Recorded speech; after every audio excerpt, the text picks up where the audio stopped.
I really wanted justice. I really wanted him to take up for what he did and to be put in jail. The alleged victims of Jeffrey Epstein, the financier charged with sexually abusing and trafficking dozens of underage girls, reacting to his death by apparent suicide. He was found hanging in his cell Saturday morning at the Metropolitan Correctional Center in downtown Manhattan. This photo showing EMTs attempting to revive Epstein as he's wheeled into a New York hospital. Many of his accusers, like Michelle Licata, now worry their chance at justice is gone. I know that everybody else is livid, angry, that they don't get to see him go to jail. His death sending shockwaves and raising questions about whether or not he was being watched carefully enough by the prison. It touched off immediate cries of how does this happen? Jeffrey Epstein was a high-profile inmate in a federal jail that's filled with high-profile inmates. As questions swirl, federal investigators were seen raiding Jeffrey Epstein's property in the U.S. Virgin Islands today. Is that significant? It is clear that they want to turn over everything in Epstein's life at this point. They want to know any wrongdoing that he was up to. It was less than 3 weeks ago that Epstein was first put on suicide watch. Whatever happened with Jeffrey Epstein in prison back in mid-July still has not been fully explained. He was unresponsive in his cell with what sources described to us as marks on his neck. He even went to the hospital. But just 6 days later, Epstein was taken off suicide watch, in part at the urging of his defense attorneys. Sources familiar with the decision told ABC News. He would have undergone more than one psychiatric evaluation, and the move even went all the way up to the Deputy Attorney General Jeffrey Rosen, who was informed that Epstein was no longer on suicide watch. Attorney General Bill Barr said he is appalled by the federal prison's failure to secure Epstein. We are now learning of serious irregularities at this facility that are deeply concerning and demand a thorough investigation. The FBI and the Office of Inspector General are doing just that. There have been complaints of chronic understaffing inside MCC Manhattan, a number of overtime shifts. Guards were supposed to check on Epstein every 30 minutes, but sources say the protocol was not followed in the hours before he was discovered. The wealthy financier was set to go on trial next year. Prosecutors from the U.S. Attorney's Office allege that from about 2002 to 2005, Epstein sexually exploited and abused dozens of minor girls at his homes in Manhattan, New York, and Palm Beach, Florida, among other locations, using cash payments to recruit a vast network of underage victims, some of whom were as young as 14 years old. His death came less than 24 hours after 2,000 pages of new court documents, including depositions and police reports, were made public. The people who have to be really concerned are the ones who may have been involved with helping, aiding, abetting, because they're looking at this as a possible conspiracy. The documents relate to a now settled civil defamation case between alleged trafficking victim Virginia Roberts Gouffre and longtime Epstein associate, the British socialite Ghislaine Maxwell, who Epstein accusers describe as his madam.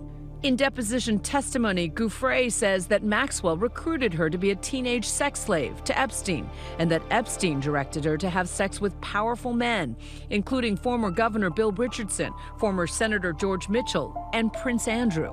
All of these men have adamantly denied these accusations. Mitchell and Richardson issued statements that they never met Gouffre. Maxwell has so far not been charged and consistently denies the allegations against her. Over the weekend, a medical examiner performed an autopsy on Epstein, but released a statement saying that their determination is pending further information at this time.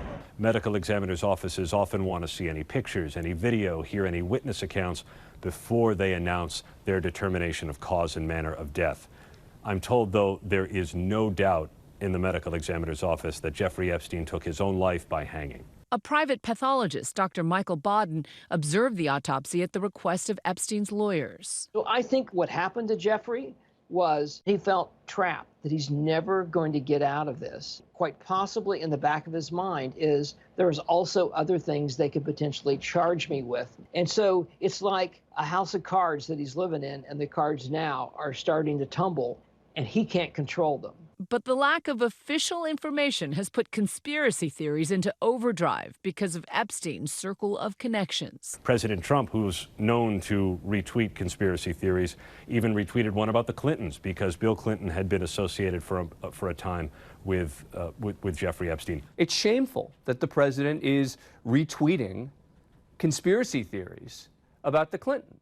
And it would be shameful if another person of the president's stature was retweeting something implicating the president, because there's no evidence to support it.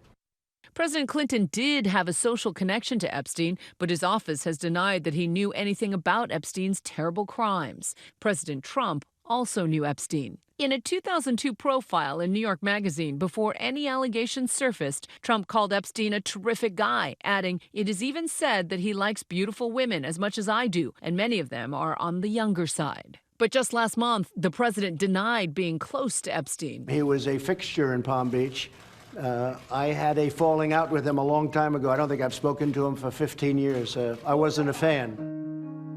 Michelle Licata says she was just 16 years old when she was recruited by another high school girl to give Epstein a massage. He kept saying, God, you're just so beautiful and sexy and gorgeous, and it was making me feel really uncomfortable. Licata told investigators in a police interview at the time that Epstein sexually assaulted her. Then he wanted me to rub his back, and then he kept asking me to go lower and lower. He was kind of talking to me, trying to get to know me about my sex life.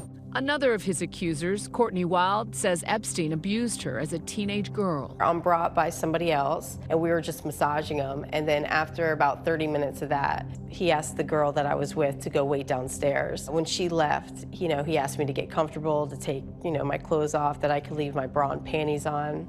So I did that, and he just wanted me to stand next to him as he touched me and stuff like that, as he masturbated, and then that was that.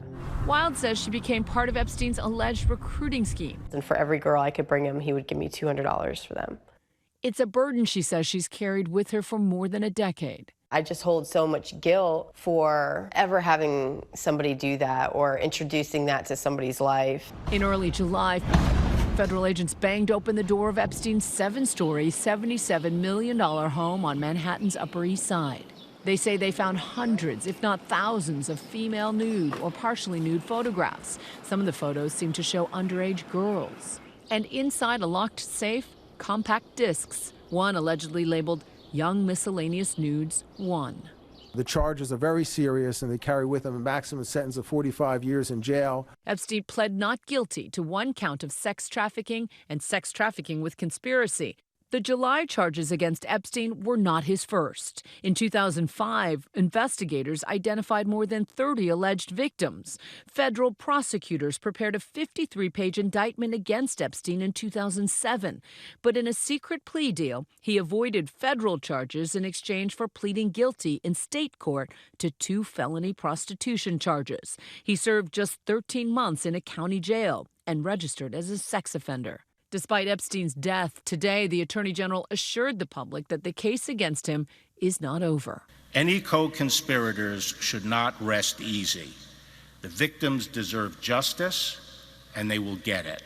Now, investigators are hoping that other women will come forward. Michelle echoing their call. Your voice is very important, and it needs to be heard. Nobody should ever treat anybody the way that he has and get away with it.